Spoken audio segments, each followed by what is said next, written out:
All right, so you guys sent over a ton of stuff about RFK Jr.'s Make America Healthy Again plan. Oh, yeah. And it seems like everybody has an opinion on it. Today we're going to try to unpack some of this stuff. Okay. Explore the arguments for and against his ideas. Sounds good. And just see what the science actually says. Yeah, it's certainly generating a lot of buzz out there, especially with his nomination for Secretary of Health and Human Services. Exactly. This isn't just some, theoretical plan. Right. It could actually become a reality. Absolutely. So we've got RFK Jr. with his history of environmental activism, now stepping into a role where he can influence the health of the entire nation. Yeah, it's a powerful position. It really is. To be it. And he's not shying away from some pretty bold proposals. Not at all. He's aiming for some big changes. Yeah, from tackling childhood obesity to completely revamping school lunches. Yeah, and that's what I thought was so interesting in these sources. Oh, yeah. He's not just talking about making gradual tweaks to things. Right. He's talking about immediate sweeping changes. Interesting. Like completely eliminating processed foods from school lunches right off the bat. Wow, that's a pretty radical approach. It is. He's basically saying that we've created a toxic environment for children. Right. With all the processed foods that are readily available. And, honestly, he's got a point. Yeah. But the logistics of implementing something like that nationwide, Oh, my gosh. it's mind-boggling. Think about it, though.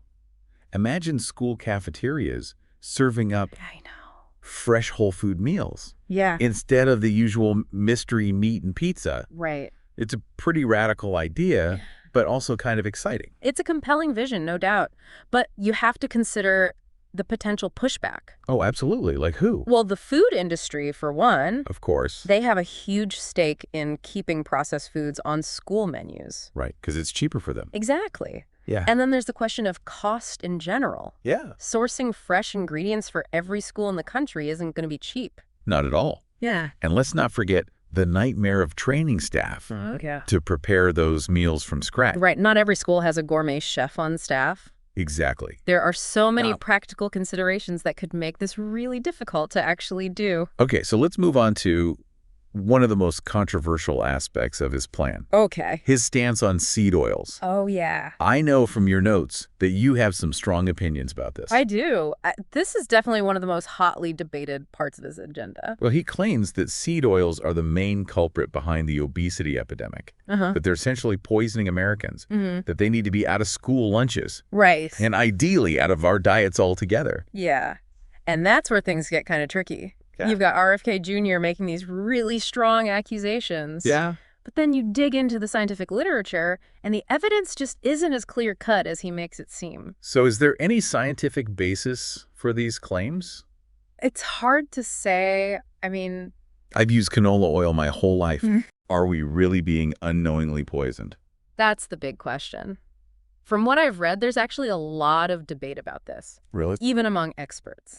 While some studies have suggested potential negative health effects Yeah. from consuming large quantities of certain seed oils, All right. particularly when they're heated to high temperatures, others have found them to be beneficial, Really? especially as a replacement for saturated fats. So it's not as simple as seed oils are bad, end of story. Not at all. In fact, the American Heart Association actually recommends using seed oils like canola oil and sunflower oil Really? for their heart-healthy benefits. Wow. They've even published articles debunking some of the myths surrounding these oils. That's interesting because that directly contradicts RFK Jr.'s claims. It does. And that highlights the importance of approaching this kind of information with a critical eye. Yeah. Nutrition science is complex, Uh-huh. and it's easy to cherry-pick studies to support a particular agenda. So what should we as informed consumers be looking at when we're trying to make sense of all of this? Well, I think it's important to consider the source of the information. Okay. Is it coming from a reputable scientific organization like the American Heart Association? Or is it being promoted by somebody with a vested interest in a particular outcome? That's a really good point. Oh. What about the evidence itself? Yeah. Is it based on large, well-designed studies? Or is it anecdotal evidence or small preliminary studies that haven't been replicated? Those are all excellent questions to be asking. And remember, even when the evidence is strong, Yeah. there are often nuances and complexities that get lost in simplified messaging.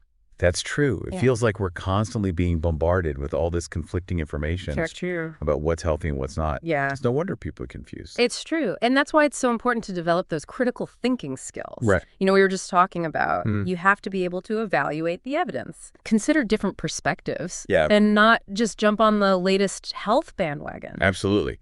Okay, so let's shift gears a little bit here. Okay. And talk about another controversial part of RFK Jr.'s plan. Right. Fluoride in drinking water. Oh, yeah. He's calling for a complete elimination. He is. He's raised concerns about the potential health risks associated with fluoride. Especially for developing children. Exactly. Now, you're probably familiar with the arguments in favor of water fluoridation. I mean, it's been a public health practice for decades. Right. It's credited with reducing tooth decay, particularly in communities without access to regular dental care. Right. And from the research that I've seen, the current scientific consensus seems to be that water fluoridation at the levels used in the U.S. is safe and effective. That's the prevailing view. Yes, organizations like the American Dental Association and the World Health Organization support community water fluoridation. Yeah. But RFK Jr. points to studies that suggest potential links between fluoride exposure and certain health problems. I did see some of those studies in the research. Yeah. But if I remember correctly, those studies often involved much higher levels of fluoride. That's right. Than what's typically found in drinking water. Exactly. It's a question of dosage. Right. And it's also worth noting that most of the studies that RFK Jr. cites haven't been widely accepted by the scientific community. There are concerns about their methodology and the conclusions that they draw. So we have this complex situation where the majority of the scientific community supports water fluoridation. Right. But there's this vocal minority, including RFK Jr., that are raising concerns. Yeah, it can be tough for the average person to know who to believe. It really can. And that's where it becomes so crucial to look beyond the headlines and really dig into the research. Okay. Look for studies that are peer-reviewed, published in reputable journals, and consider the overall body of evidence. Right. Not just a few isolated studies. This makes sense. Yeah. Okay, so we've got seed oils, we've got fluoride, two hot-button issues. Yeah. But his plan goes beyond that, right? It does. He's also targeting things like artificial food dyes and crop subsidies. Right. He sees all of these issues as interconnected. Oh.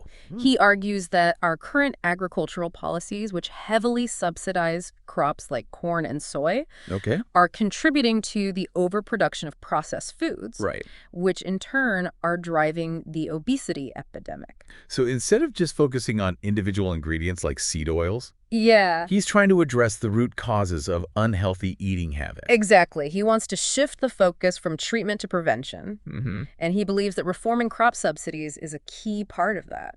It's a bold idea, but how feasible is it really? I mean, agribusiness is a pretty powerful lobby. It is. It would definitely face some significant opposition. But, some of the economists you sent research from suggest that redirecting those subsidies towards fruits and vegetables and other healthy foods could have a major impact on food prices and consumption patterns. It makes you think about the potential ripple effects.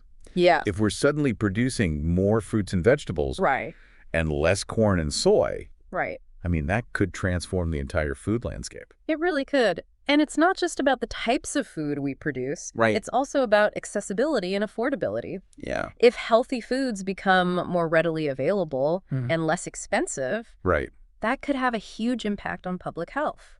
But what about the farmers who rely on those subsidies for their livelihoods?